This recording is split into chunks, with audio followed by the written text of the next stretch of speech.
Hi, I'm Dr. Bruce Quinn and I'm an expert on Medicare and new technologies. Today we've got the craziest problem I've seen in several years. CMS recently announced it was deleting coverage for cancer tests for about 1/3 of breast and colon cancer patients. And it's clear the method to do this violates Medicare's own published coding rules. In this 4-minute video, we'll show you what's happening so you can understand it.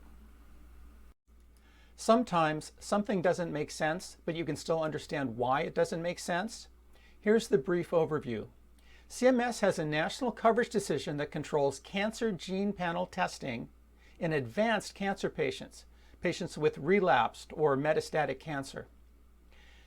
From time to time, CMS issues coding instructions to its contractors. For example, when there's a new FDA-approved test that falls under this policy, CMS issues instructions adding that test to the covered tests. Now, what happened here is CMS has just released code deletions for commonly used cancer diagnosis codes effective July 1. I've talked to people in the lab industry and they say that up to 1/3 of breast cancer and lung cancer tests will hit these denials. And the denials won't go only to the labs. The patients or their families will also get an explanation of benefits from CMS saying that their cancer care has been administratively categorized as not medically reasonable and necessary. And these tests are necessary for cancer drug therapies. Here's the originating document. It's called CR 12124. It's effective July 1st. And inside there is a link to a zip file. Inside the zip file is an Excel spreadsheet where a couple dozen major cancer diagnostic codes are scheduled for deletion for this policy. In plain English, they're going to delete a lot of the currently payable codes for lung and breast cancer. So here's what the coding tree looks like, and this is from a standard coding website. C34 is malignant neoplasm of the bronchus and lung, meaning lung cancer. C34.0 is lung cancer of the main bronchus, meaning it doesn't go out into the lobes. C34.1 is lung cancer of the upper lobe, then lung cancer of the middle lobe, lower lobe, overlapping sites, and so on. In each of these diagnostic trees, the topmost code is a non-payable or non-billable code, as you can see here. But when you get inside the diagnostics, they allow you to categorize upper, middle, lower lobe, left and right, different positions in the bronchus. But they always allow the option when they provide more detail that level of extra detail is possible but not required.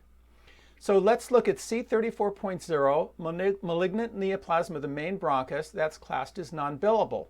But the green codes below it are all billable. C34.00, lung cancer unspecified bronchus. C34.01, right main bronchus. C34.02, left main bronchus. Then you hit C34.1, that's upper lobe, not a billable code, but underneath it, you have upper lobe, not specified, upper lobe right, upper lobe left, all of which are billable codes. So what CMS is doing is striking out unspecified codes wherever it appears, no matter how far down in the diagnostic tree or the decimal points. And labs tell me this affects about 1/3 of cancer patients for some major cancers. Now, I think an important thing to recognize is CMS is violating its own instructions. It has detailed instructions on ICD-10 coding. They were issued a few years ago, several paragraphs long, and they say code to the specificity available to you. They say do not do extra tests just to be able to code to extra levels of specificity. They say code with what's clinically available, and then you can use the unspecified codes as long as they're, the green codes, the payable codes, the billable codes. For further detail, see the CMS ICD-10 guide, which is a document SE 1518.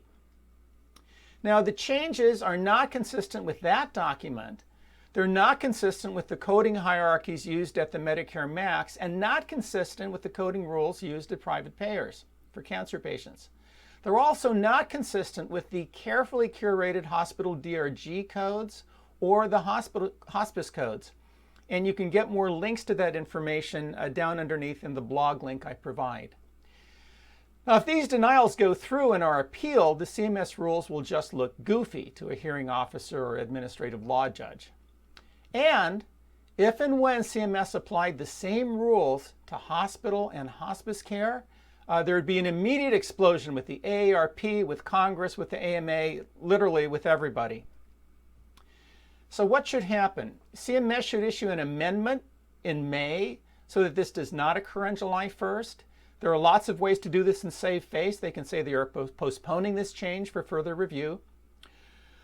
Or else after July 1st, and certainly by August, it'll be a complete mess that's obvious to everyone, not only labs, but also families and patients, and the rule will be withdrawn retroactively.